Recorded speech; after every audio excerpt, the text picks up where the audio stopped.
Hello everyone, welcome to পূজা টক্স। আমরা আবারও ফিরে এসেছি একটা নতুন ভিডিও নিয়ে। আর আজকে এই ভিডিওতে আমরা ডিসকাস করব about a mode of investment or a category of investment, সেটা কি এসডব্লিউপি অর সিস্টেমেটিক উইথড্রয়াল প্ল্যান। এবারে আমরা প্রথমেই দেখে নেব যে এই যে সিস্টেমেটিক উইথড্রয়াল প্ল্যান, এটা কিভাবে কাজ করে এবং এই ইনভেস্টমেন্ট মোডটা যদি আমরা চুজ করি তাহলে আমরা কি কি অ্যাডভান্টেজ পাবো এবং অবশ্যই কি কি লিমিটেশনের কথা আমাদেরকে মাথায় রাখতে হবে। তো এসডব্লিউপি অর সিস্টেমেটিক উইথড্রয়াল প্ল্যান, এটা এমন একটা ইনভেস্টমেন্ট প্ল্যান যেটা যদি আমরা অপ্ট করি তাহলে এই প্ল্যানটা নিজের ইনভেস্টরদের অ্যালাউ করে যে তারা যেই মিউচুয়াল ফান্ডে ইনভেস্ট করছে সেখান থেকে তারা একটা ফিক্সড ইন্টারভেল অফ টাইমে একটা fixed amount of money withdraw করতে পারে এবং তাদের বাকি যেই অ্যামাউন্টটা তারা ইনভেস্ট করেছে সেটা কিন্তু কন্টিনিউয়াসলি ইনভেস্টেডই থাকে সেই মিউচুয়াল ফান্ডটা এবং মার্কেটের সাথে লিঙ্কড হয়ে রিটার্ন দিতে থাকে। তাহলে এই যে ইনভেস্টেড অ্যামাউন্ট অফ মানিটা সেটা মার্কেটের সাথে লিঙ্কড হয়ে অ্যাজ উই সেড রিটার্ন দিতে থাকছে এবং অলসো ইনভেস্টররা রেগুলার ইন্টারভেল অফ টাইমে একটা ফিক্সড অ্যামাউন্ট উইথড্র করতে পারছে, যেটা স্টেডি সোর্স অফ ইনকাম হিসেবে দেখা যেতে পারে। এবারে এই যে ফিক্সড ইন্টারভেলটা আমরা বললাম, এটা কোয়ার্টারলি হতে পারে, মান্থলি হতে পারে, অ্যানুয়ালি হতে পারে, ইট ক্যান বি এনিথিং।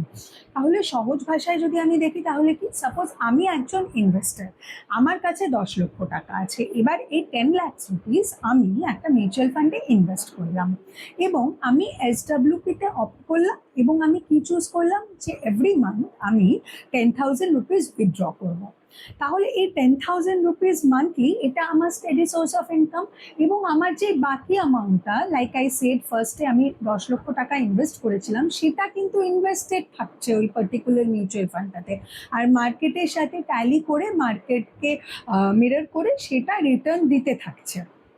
তাহলে এই ধরনের ফান্ড ইনভেস্টমেন্ট মোডের রাদার মেজর অ্যাডভান্টেজ কি, যে ইনভেস্টমেন্টটা মার্কেটের সাথে লিঙ্ক হয়ে গ্রো করতে থাকছে, কন্টিনিউয়াস গ্রোথ আমরা দেখতে পাচ্ছি এবং আমরা একটা স্টেডি সোর্স অফ ইনকামও পাচ্ছি। এটা হচ্ছে এই ধরনের ইনভেস্টমেন্ট মোডের মেইন বিউটি।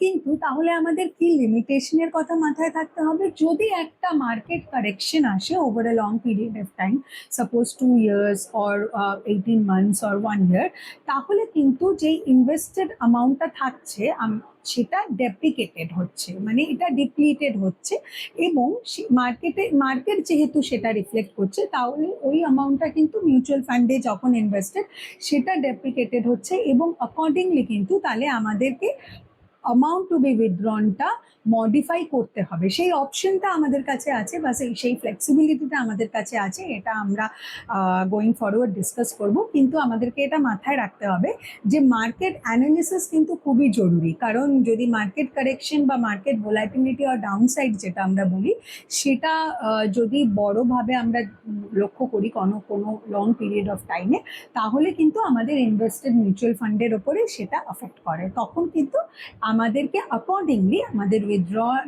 অ্যামাউন্টটাও কারেকশন করতে হবে।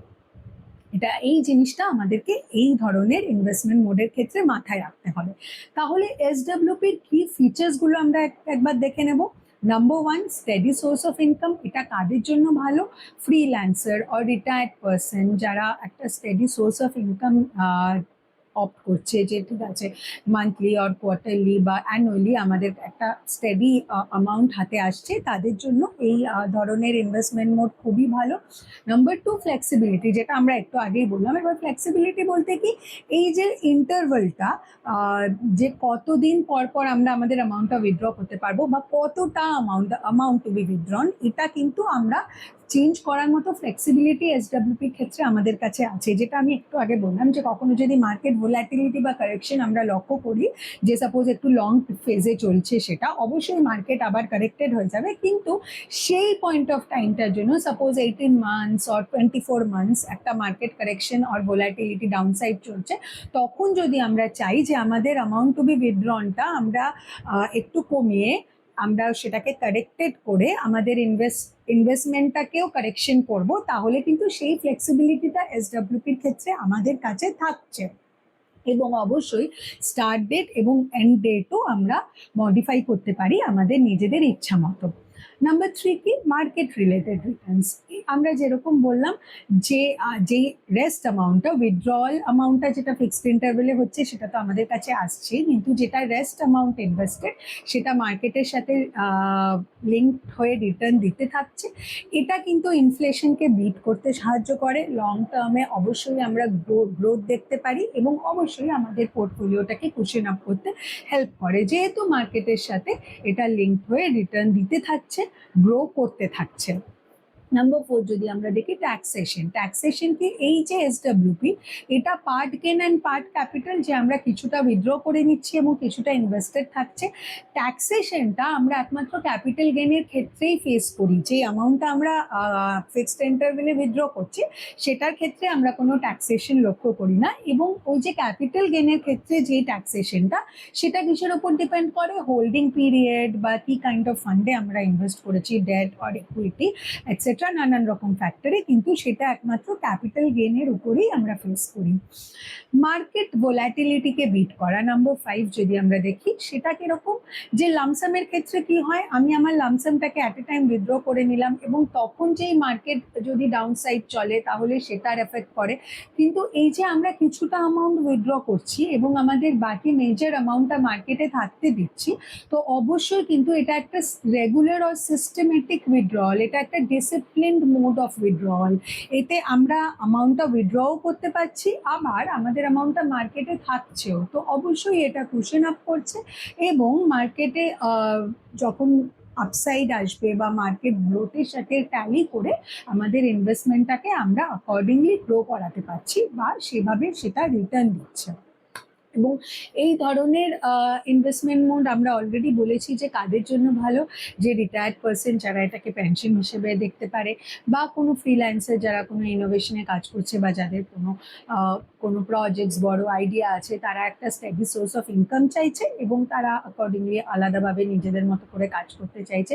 ইন আদার ওয়ার্ডস, আমরা যারা একটা স্টেডি ইনকাম দেখছি, আবার আমাদের অ্যামাউন্টটা মার্কেটের থেকে গ্রো করছে, এই ধরনের ইনভেস্টরদের জন্য এই ধরনের মোড অফ ইনভেস্টমেন্ট খুবই ভালো। কিন্তু অবশ্যই অ্যাজ উই অলরেডি মেনশন, যে মার্কেট অ্যানালিসিস করে মার্কেটের প্রপার নলেজ নিয়ে তবেই আমরা এই ধরনের ইনভেস্টমেন্ট মোডের কথা চিন্তা ভাবনা করব। সো ফ্রেন্ডস, আজকে এই অবধি। আমরা ফিরে আসবো আরও নানান রকমের আলোচনা নিয়ে। আমাদের কমেন্ট সেকশনে অবশ্যই জানাবেন আপনারা কিরকম আলোচনা এখানে শুনতে চাইছেন। Till then, stay tuned and stay well. Like, comment and subscribe.